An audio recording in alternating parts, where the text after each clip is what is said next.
අයිබන් සුබ දවසක් ඔබට IQ 177 වෙනි ගානෙන් අපි අද අරන් ආවේ මිල සම්බන්ධ ගැටලුවක්. එතකොට මේකේ කියනවා මාළු පාන් 3ක් සහ ක්‍රීම් බනිස් 2ක් රුපියල් 420ක් වන අතර මාළු පාන් 2ක් සහ ස්පංචි 3ක් රුපියල් 560ක් වේ. ඒ වගේ මාළු පාන් එකක් ක්‍රීම් බනිස් එකක් සහ ස්පංචි එකක් රුපියල් 280ක් වේ. එසේනම් මාළු පාන් 3ක් සහ ස්පංචි එකක් මිලට ගත්ත අයෙකුට ගෙවීමට සිදුවන මුදල කීයද කියලා අහනවා. එතකොට මේ ගානේ දැන් ගොඩක් ළමයි වරද්ද ගන්න තැන තමයි මේ වගේ එකින් එක හොයන්න යනවා. ඒ කියන්නේ මාළු පාන් එකක් කීයද, ක්‍රීම් බනිස් එකක් කීයද, ස්පංචි එකක් කීයද කියලා හොයන්න එකින් එක හොයලා උත්තරේ ගන්න යනවා. ඇත්තටම සමහර ගණන් වල එහෙම ගන්න පුළුවන්. හැබැයි මේ ගානේ එහෙම ගන්න බෑ.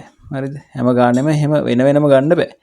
එතකොට අපි බලමු මේ වගේ ගානක කොහොමද අපි උත්තරේ ගන්න කියලා. හරි ඉස්සලම අපි මේ තොරතුරු ටික දාගමු රූප සටහනකට දාගත්තට පස්සේ ඔයාලට ලේසි මේකෙන් අදහසක් ගන්න කොහොමද හදන්නේ කියලා. එතකොට මම මාළු පාන් එකක් මේ විදිහට ත්‍රිකෝණ සලකුණෙන් දා ගන්නවා.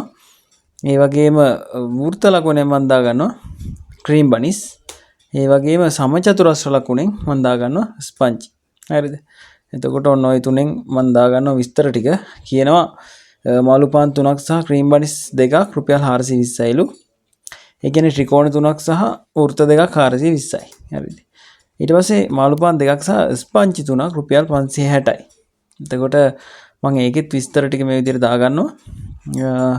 ඊට පස්සේ කියනවා මාළු පාන් එකක් ඒ වගේම ක්‍රීම් බනිස් එකක් සහ ස්පංචි එකක් රුපියල් 280යිලු. ඔය තුන රූප සටහනට දාගෙන තියෙන්නේ. එතකොට ඇත්තට මේ ගානේ වෙන වෙනම හොයන්න බෑ. හරිද? අපි බලන්න ඕන අපෙන් අහන ප්‍රශ්නේ මොකද්ද කියලා. ප්‍රශ්නේ අහනවා මාළු පාන් 3ක් සහ ස්පංචි එක මිල තමයි අහන්නේ. ඕන ප්‍රශ්න දිහා පොඩ්ඩක් බලන්න. හරිද? මේ වගේ ගණන් හදද්දි ප්‍රශ්නේ දිහාත් බලන්න. ප්‍රශ්නෙන් අහන්නේ මොකද්ද කියලාත් බලන්න. නැත්නම් එකපාරම මේ තුනම වෙන වෙනම හොයන්න ගිහිල්ලා සෑහෙන ටයිම් එකක් ගන්නවා මේ ගාන හදන්න. හරිද? ඔන්න අපින් ප්‍රශ්නේ. හරිද? එතකොට දැන් මේකේ ත්‍රිකෝණ 3ක් සහ සමචතුරස්‍රයක්. එහෙම නැත්නම් මාළු පාන් 3ක් සහ ස්පංචි එකක් තමයි මිල හොයන්න තියෙන්නේ. ඒක හොයන්නේ පළවෙනිට දුන්නා මාළු පාන් 3ක් සහ ක්‍රීම් බනිස් 2ක මිල. ඊට පස්සේ දෙවෙනි රූපෙන් තියෙනවා මාළු පාන් 2 සහ ස්පංචි 3ක මිල. එතකොට මේ දෙක එකතු කරන්න. එකතු කරාට පස්සේ අපිට එනවා මාළු පාන් පළවෙනි රූප සටහනේ 3ක් තියෙනවා. දෙවෙනි රූප සටහනේ 2ක් තියෙනවා. ඔක්කොම මාළු පාන් 5ක් එනවා. ඒ වගේම එකතු කරාට පස්සේ එනවා අර ක්‍රීම් බනිස් 2ක් එනවා. වෘත්ත 2ක් විදියට. ඒ වගේම මේ රූප සටහන දෙක එකතු කරාට පස්සේ එනවා ස්පංචි 3ක්. ඔක්කොම තියෙනවා. හරිද?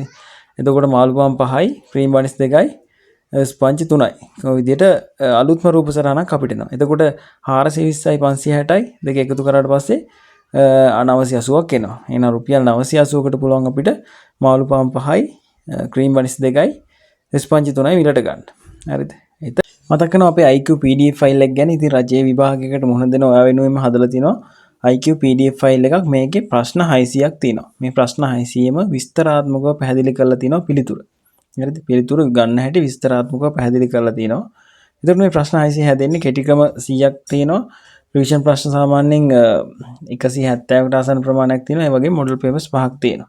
මේ ඔක්කොම ප්‍රශ්න 600ක් තියෙනවා. ඔයාලට මිලදී ගන්න අවශ්‍ය නම් 071යි 521යි 0519ට WhatsApp පණිවිඩයක් දෙන්න කියලා මතක් කරනවා. එතකොට දැන් බලන්න තියෙනවා යට රූප සටහනේ මාළු පාන් එකකුයි, ක්‍රීම් බනිස් එකකුයි, ස්පංචි එකකුයි රුපියල් 280කට ගන්න පුළුවන්.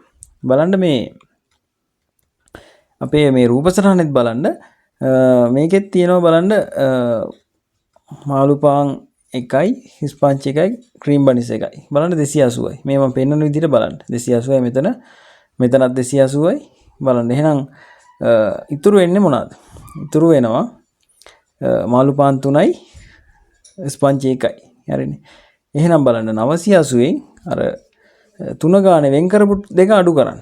980න් අඩු කරන්න අපේ ස්පංචියයි, ක්‍රීම් බනිස් එකයි, මාළු පාන් එක. ওই තුන 280යිනේ.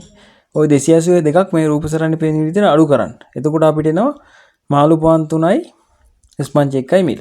හරිනේ. එහෙනම් 980න් 280 දෙකක් අඩු කරන්න. එතකොට අපිට එනවා 420ක් පිළිතුරු විදියට.